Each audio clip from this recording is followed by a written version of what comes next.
Speaking of rock stars in Wisconsin, in the Wisconsin Republican Party, we are blessed by gifts of abundance in our party, and our next speaker is truly amazing.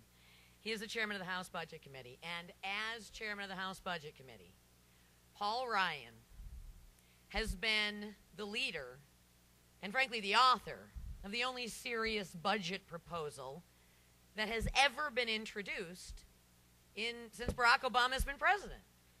Barack Obama introduced a budget that was rejected 97 to nothing in the Senate last year. He introduced the same budget, only worse, only to have it rejected 414 to nothing in the U.S. House of Representatives. I mean, his own people think his budget stinks. Paul Ryan, on the other hand, has actually put forth not a political document, but a document that is a true path to prosperity. It's why it's called the Pathway to Prosperity. It really does do the things that America needs our budgets to do.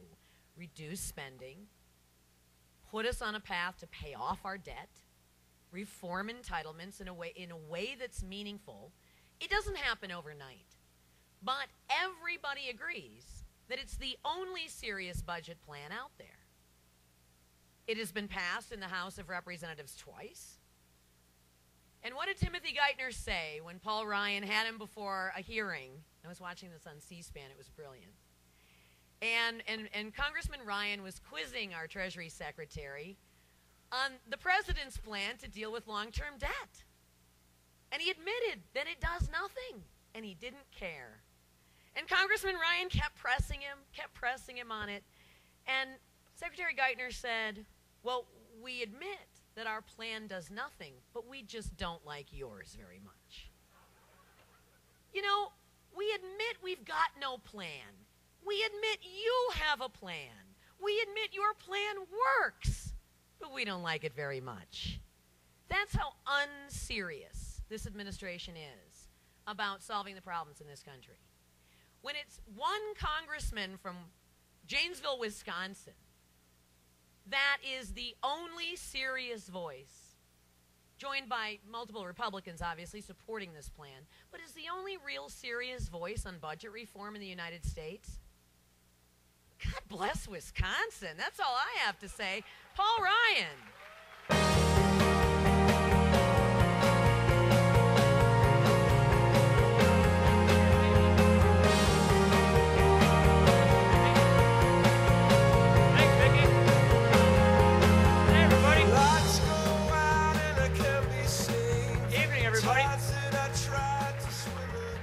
You know, I love these things. Every year it's got the penny here, right?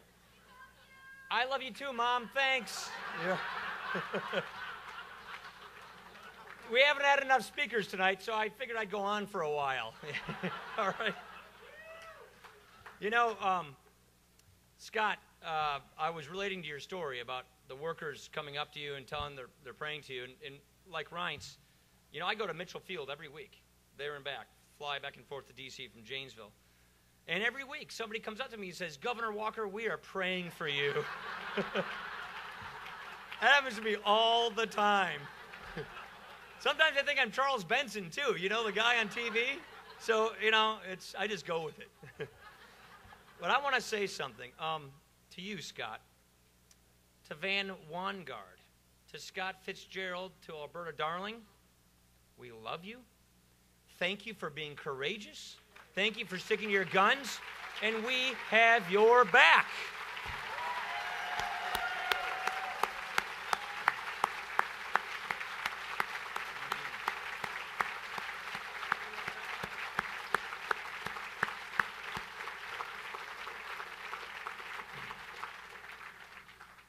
You know, Wisconsin, cheese, brats, Packers, and the conviction politician.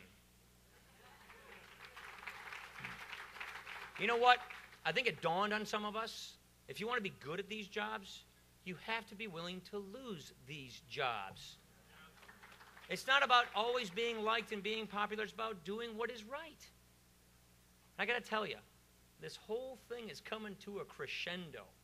What do I mean by I say that? I'm not going to repeat all these great speeches we had. We know who we are. We know what we believe in. We know what our veterans fought for, what our founders created. The folks in D.C., you know, Jim and I have been debating these people for a long time.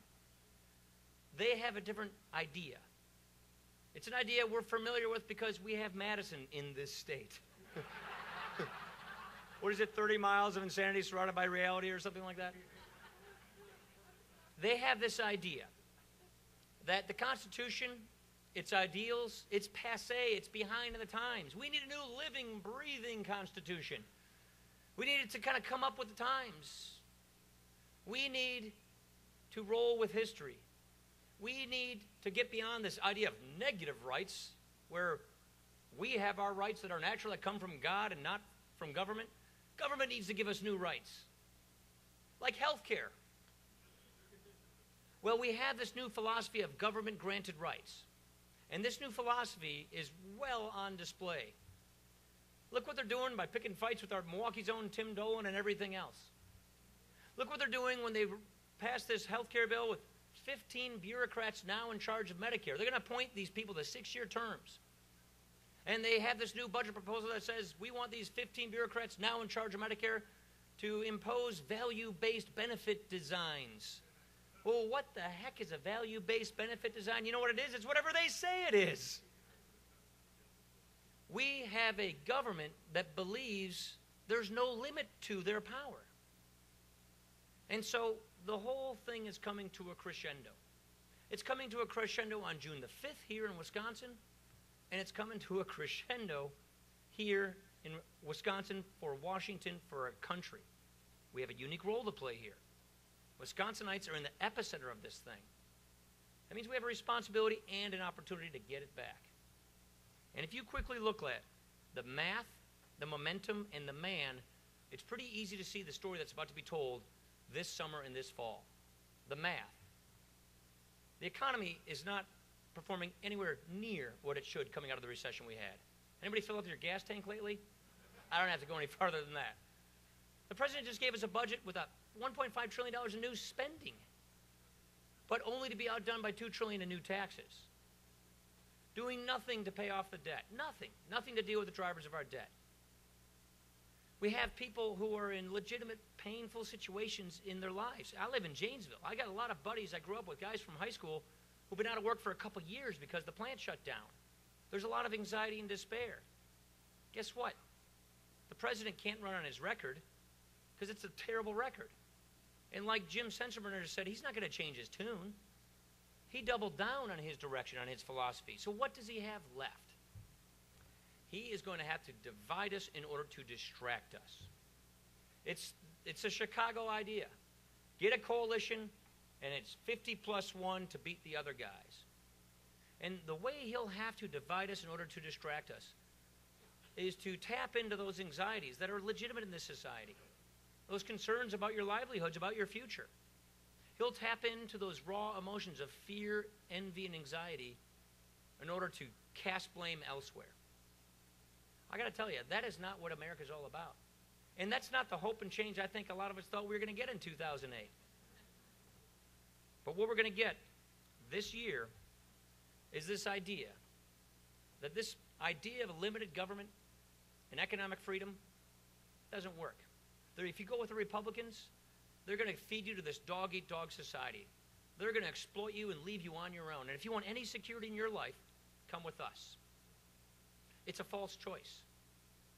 And so this false choice is one in which they believe you need to give your money and your power to them and their cronies in Washington so they can make your life a lot easier.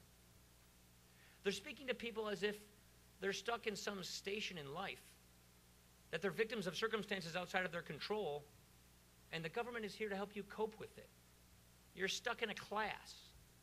I got to tell you, growing up in Janesville, flipping burgers at McDonald's on the interstate, doing landscaping jobs, waiting tables to pay back student loans, I never thought of myself as stuck in some class. fixed in some station of life. I always saw myself on my life's journey on the road to opportunity to pursue happiness however I defined it for myself.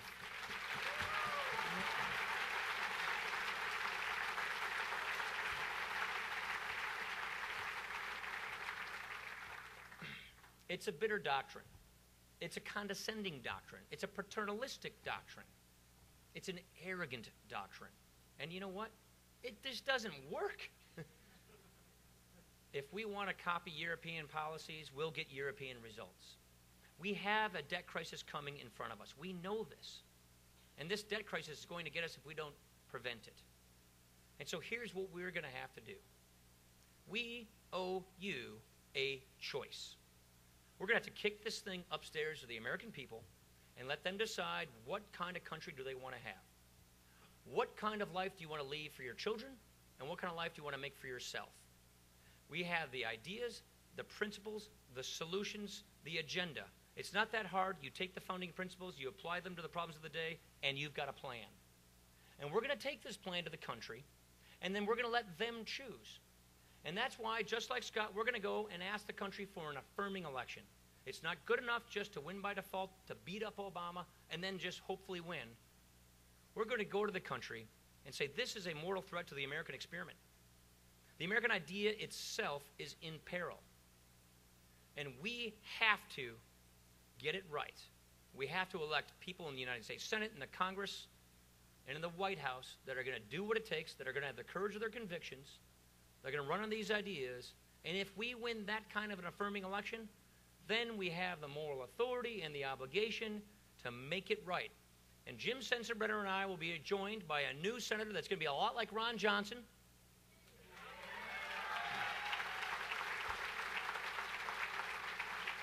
We're going to have an even better House of Representatives, and we're going to have a President of the United States that's going to make us the busiest 2013 because we're going to repeal Obamacare, we're going to do Dodd-Frank, we're going to get rid of cap and trade, and we're going to get this country back on track.